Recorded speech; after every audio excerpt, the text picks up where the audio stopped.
Hello everyone, this is Jomar Reyes from St. Clair, Assisi Parish at ako ang inyong gospel share para ngayon sa ngayong araw.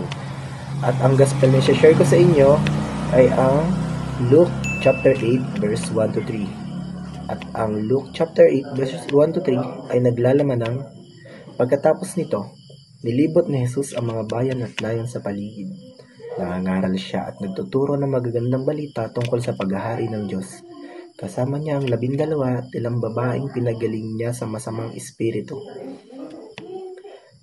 At sa kanilang mga karamdaman, si Maria, na tinatawag na Magdalena, na may 7 demonyong pinalayas ni Jesus mula sa babaeng ito. Si Juana na asawa ni Kusa, nakatiwala ni Herodes. Si Susana, at marami pang iba.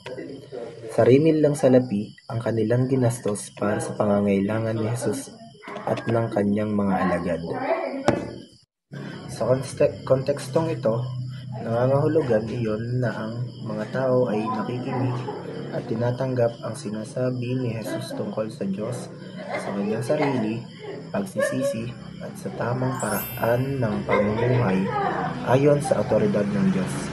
Dinadala rin ni Jesus ang kaharian ng kanyang iligtas ang mga tao mula sa pagkakalugmok ng pinsala, karamdaman at aktibidad ng demonyo. So yun lamang po, at bago po tayo magtapos ay maaari nyo pong isubscribe ang ating channel at maaari din nyo pong i-download ang ating Facebook app at maaari din po kayong mag-register sa ating link channel na www.facebook.com. Paalam!